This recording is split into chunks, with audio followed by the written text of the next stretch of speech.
Which captioning program is best for your child with hearing loss or CAPD? Are you as mind-boggled as I am?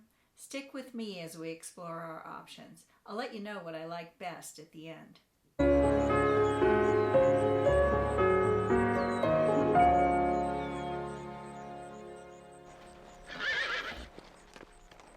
Hey, this is Dr. Carol Maynard, Pediatric and Educational Audiologist from Maynard's Hearing Help for Listening and Learning.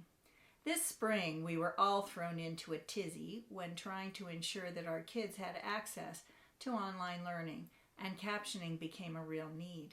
There are many things to consider before you make your choice. If this information is helpful to you, be sure to subscribe if you would like to know when new videos come out.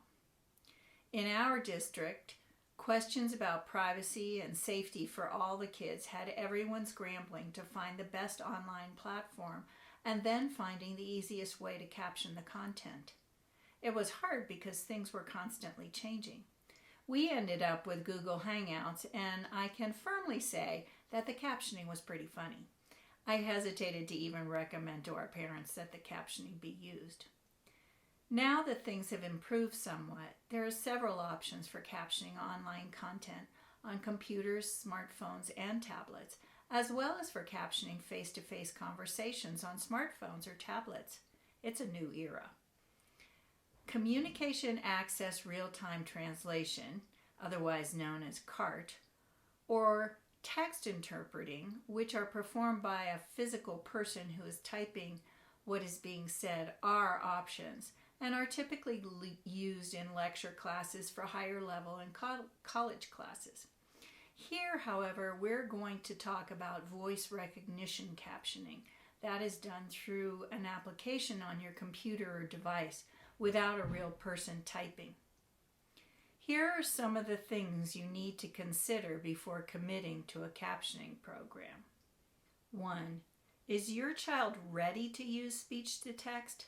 If your child is not yet sufficiently proficient at reading, attending, or dealing with equipment, this may not be a good option. Usually, students below the 4th grade are not good candidates because reading skills and attention are not sufficiently developed.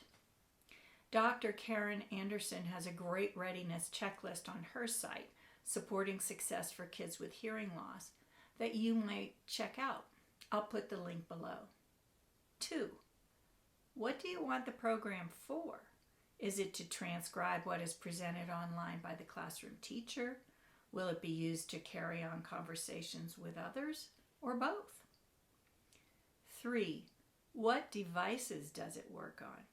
If it only works on a computer and you need it for a tablet, it won't be very helpful. 4. Does it use an iOS, Android, or Windows operating system? 5. Does it require access to Wi-Fi or data to be able to operate, or can it perform without an internet connection? 6. What browser does it work with?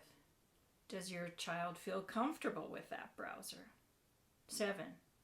Big one. Does the program work with the online platform that your school district is using? When my school district started using Zoom, I had to jump through all sorts of hoops in order to use my favorite program. Developers have been working diligently to improve ease of use as well as accuracy of transcription. 8. What exactly does the program do? Is it speech to text only, or does it also read aloud what is typed? Your child might want to type in what they want to say so that others can hear it rather than just read it. If they want to use it with their 4-year-old brother, it will probably need to speak. Or they may just want to use it to be sure they understand what others are saying and not need this text-to-speech function. Does it translate from one language to another? If you live in a bilingual community, or if your child is bilingual, this might be a helpful feature. I'm not sure if it's legitimate to use that feature in a language class, however. 9. How many people can be involved in the interaction? Some programs allow the user to invite others into their conversations, and they're identified either by a screen name or color coding to allow for understanding of who is saying what. 10. Does the program provide a written saved transcription of the interaction? Something like this is super helpful so that the student can go back and check anything they might have missed or not understood. Some programs give a short synopsis of each transcription so that it's easy to find. Some programs help your student file and organize the transcriptions. 11. How does the transcription display? Can you adapt the display to your child's needs by changing the font size or the placement of the display? Is it just one screen, or can it be a split screen? One program I know of allows for a split screen on a smartphone so that the phone can be placed face up between the two speakers, and they can easily see their half of the screen as one side is flipped to face the opposite way. So you may only need one device. 12. Some programs use camera access and can take pictures and translate them. Probably not as useful for our purposes, but can be useful if you're traveling in another country and need to know what a sign or perhaps a menu item means. 13. What accommodations does the program provide to aid students in organizing, like taking notes and highlighting areas of question or importance while transcribing? 14. Has the programmer incorporated adequate privacy features to protect the user? And 15. Most importantly, is the transcription accurate? Figuring that a 30-minute talk has about 3,500 words, the percentage of errors makes a big difference. If you have near 99% accuracy, as with a physical person transcribing with cart and text interpreting, there may be only 35 errors. But if you have 90% accuracy, which doesn't sound so bad, as with many voice recognition software programs, you will have 350 errors. Every program is going to make some mistakes. Speaker's enunciation, rate of speech, and intonation, and microphone sensitivity and placement all affect the accuracy of the transcription. And last but not least, 16, price. Some are free. Others have a monthly or yearly fee. In the spring, everyone was freaked out. I had students who were trying to understand what was said online and watch what was being presented without all their accommodations, such as being close to the teacher, being checked on by the teacher in a timely manner, and getting cues from seeing and hearing what the other kids were doing.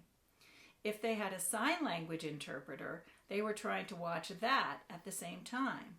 When we added captioning onto all of that, some of our students just couldn't handle it. I think it will be a different story this year as we all know more what to expect. I have listed some of the captioning programs that are available below. It's impossible to recommend a specific program that will meet everyone's needs, and I understand that it is a lot to figure out.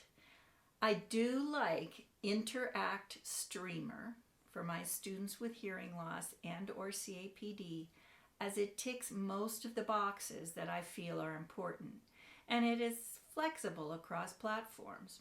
It has good transcription accuracy, apparently around 95%, and provides many tools to help kids stay organized and on task. It can be used both online for class as well as for interpersonal interaction with speech to text and text to speech. And it also translates. Each individual who requires the captioning has their own account, and they might invite others to join them or just use it through their phone in a face-to-face situation. It also has privacy features. I have included the link below. Most of the programs, if they are not free, have a trial period. I strongly suggest that you try several of them out before making a final decision. Let's connect in the comments below if you have questions or thoughts you'd like to share. Thank you for listening, and I hope you found some of this information helpful to you. Hit the like button if you did. Don't forget to subscribe if you would like updates on new videos. And remember, we hear with our brains, not just our ears. This is Dr. Carol Maynard from Mares Dotes Hearing. Be well, and see you next time.